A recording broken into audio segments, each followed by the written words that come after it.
Assalamualaikum warahmatullahi wabarakatuh. Selamat pagi anak-anak. Gimana kabarnya semuanya? Sehat semua ya di rumah? Alhamdulillah.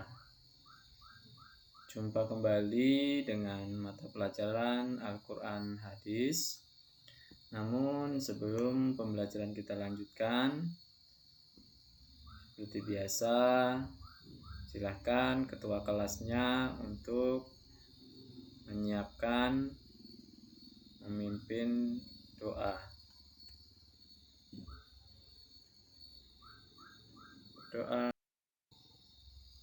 Doa selesai. Baiklah, selanjutnya di sini Bapak akan memeriksa siapa saja yang hadir dan siapa saja yang tidak hadir pada hari ini. Hadir semua ya? Alhamdulillah. Gimana? Sudah siap untuk mengikuti pelajaran Al-Quran Hadis?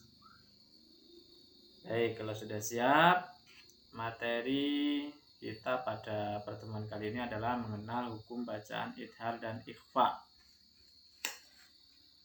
Sebelumnya kita belajar tentang yaitu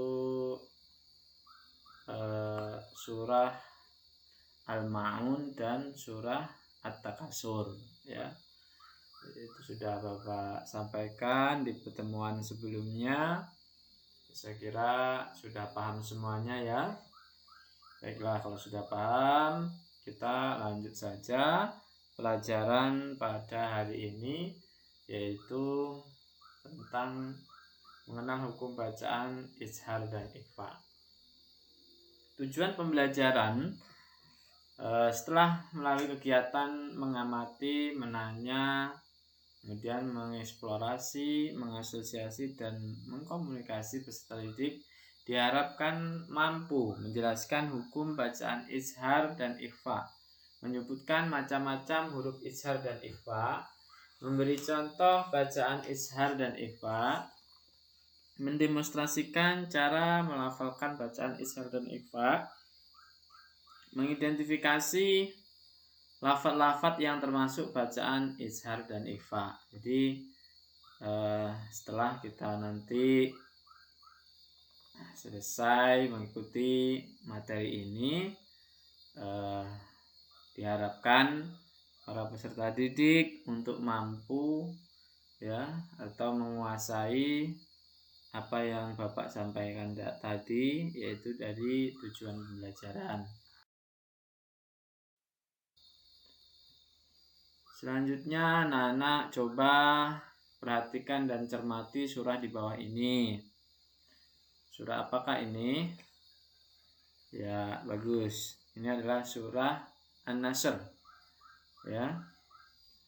Siapa yang sudah hafal dengan surah An-Nasr atau bisa membacakan surah An-Nasr? Silakan.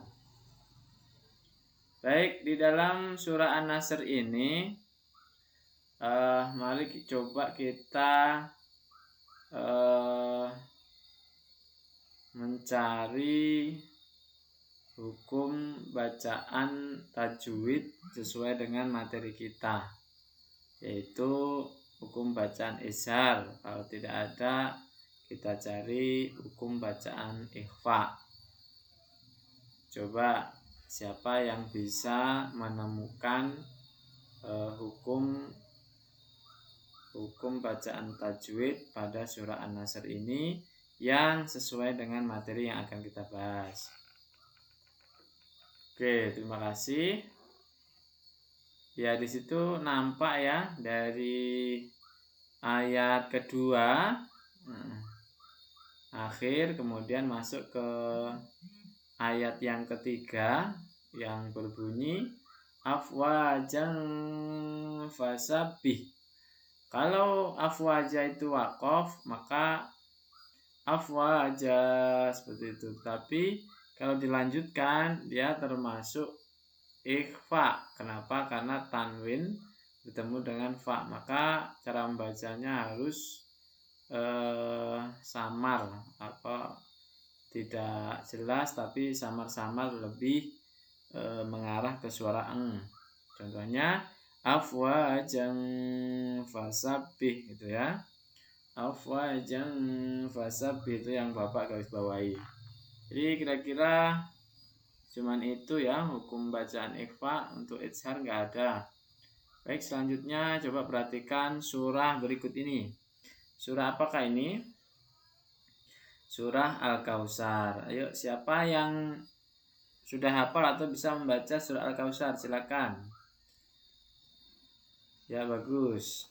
Selanjutnya di surah Al-Kautsar ini terdapat hukum bacaan tajwid yang sesuai dengan materi kita. Coba cari siapa yang bisa menemukan. Silakan. Oke.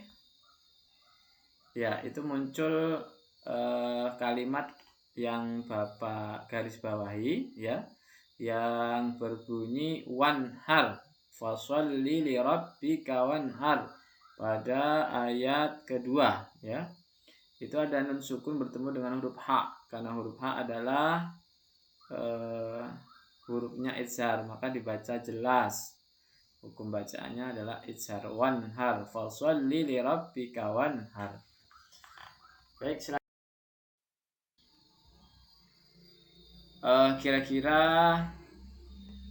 mungkin di antara kalian ada yang sudah belajar atau sudah berpengalaman ya, atau sudah mengetahui ya. Silahkan sampaikan tentang apakah ilmu tajwid itu, kemudian kapan ilmu tajwid itu ada, lalu apa arti hukum bacaan izhar dan ikhfa itu. Apakah hukum bacaan izhar dan ikhfa terdapat di surah An-Nasr dan Al-Kautsar tadi? Apakah kita dapat mempraktekkan hukum bacaan izhar dan ikhfa? Baik, untuk lebih jelasnya mari kita materi kita pada hari ini.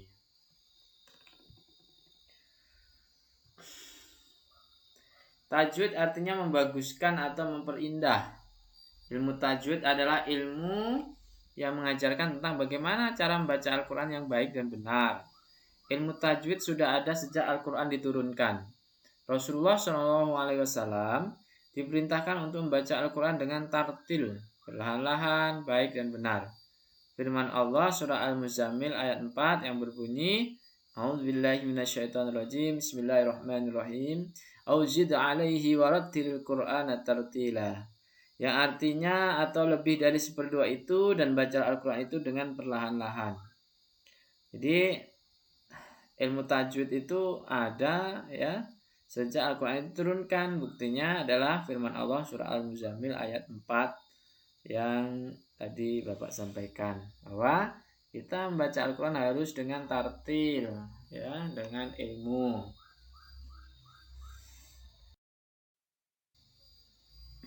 Baik, selanjutnya hukum bacaan izhar.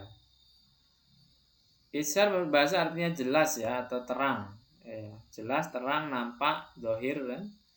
Izhar itu asal kata doharo, itu doharo yadhiru dohirun, dohir.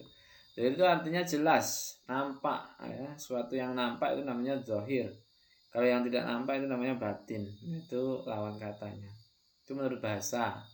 Menurut ilmu tajwid, izhar adalah apabila ada nun sukun atau tanwin bertemu dengan salah satu dari 6 huruf, baik itu hamzah, ha, ha, kho, ain, dan ghain. Cara membacanya jelas tanpa mendengung.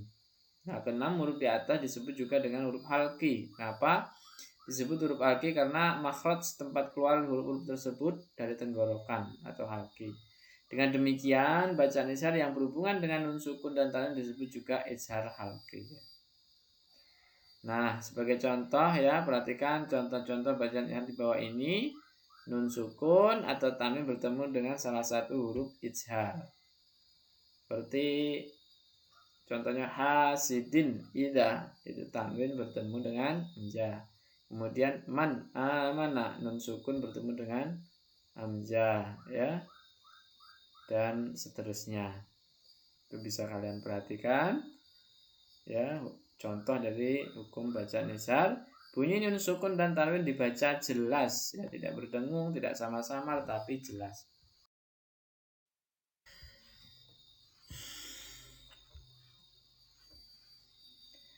Sedangkan ikhfa itu menurut bahasa artinya samar. Dalam pengertian ilmu tajwid, ikhfa adalah apabila ada nun sukun atau tanwin bertemu dengan salah satu dari 15 huruf, yaitu ta, sa, jim, dal, dal, za, sin, shin, shad, dad, ta, dha, fa, qaf, kaf, ya ada 15 itu. Kalau di nazoman nazoman tajwid Jawan ya, Tanwirul Qori itu di nazoman disebutkan dodo sating soko kuto jasa batu dasi. Nah, itu nazomannya Tanwirul Qori. Cara membacanya adalah samar antara izhar dan idgham, mengarah kepada bunyi eng. Contohnya itu bisa diperhatikan ya, seperti nikmatin tujza gitu, nikmatin tujza gitu ya.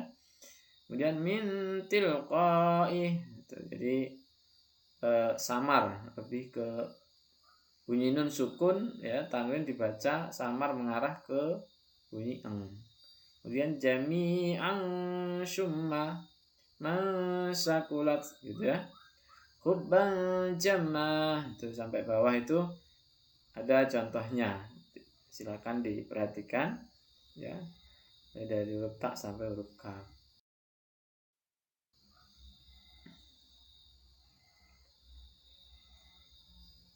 Selanjutnya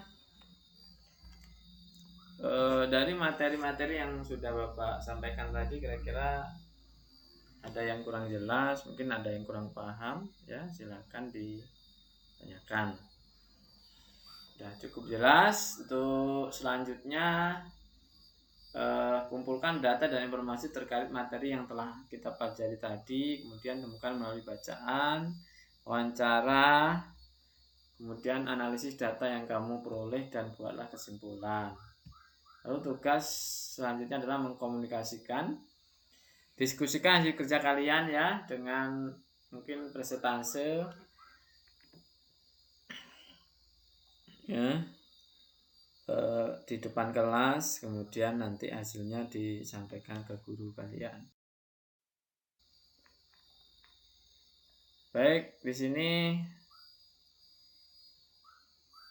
ada lembar kerja peserta didik ya. Di sini diharapkan untuk dikerjakan semuanya, dikerjakan di rumah. Nanti akan Bapak bagikan ya LKPD-nya satu persatu. Jadi diharap untuk mengerjakan. Itu pertanyaannya, jawablah pertanyaan di bawah ini 1 sampai 5. Baik, selanjutnya ini juga ya instrumen observasi lembar kerja peserta didik. Nanti Bapak kirimkan lewat WA ya. Ya di grup WA nanti bisa dilihat. Ya, tidak terasa materi kita pada hari ini sudah berakhir. Terima kasih. Semoga mendapatkan ilmu yang bermanfaat dan sampai berjumpa kembali di pertemuan berikutnya. Selanjutnya mari kita sama-sama untuk membaca doa setelah belajar. Silakan ketua kelas kembali untuk menyiapkan berdoa setelah belajar. Alhamdulillahirrahmanirrahim. Demikian yang dapat Bapak sampaikan. Dari awal hingga akhir, apabila terdapat kesalahan, kurangan, Bapak mohon maaf yang sebesar-besarnya. Dan diharapkan kalian bisa belajar di rumah dengan penuh semangat, jaga kesehatan. Ya, semoga sukses selalu. Terima kasih. Assalamualaikum warahmatullahi wabarakatuh.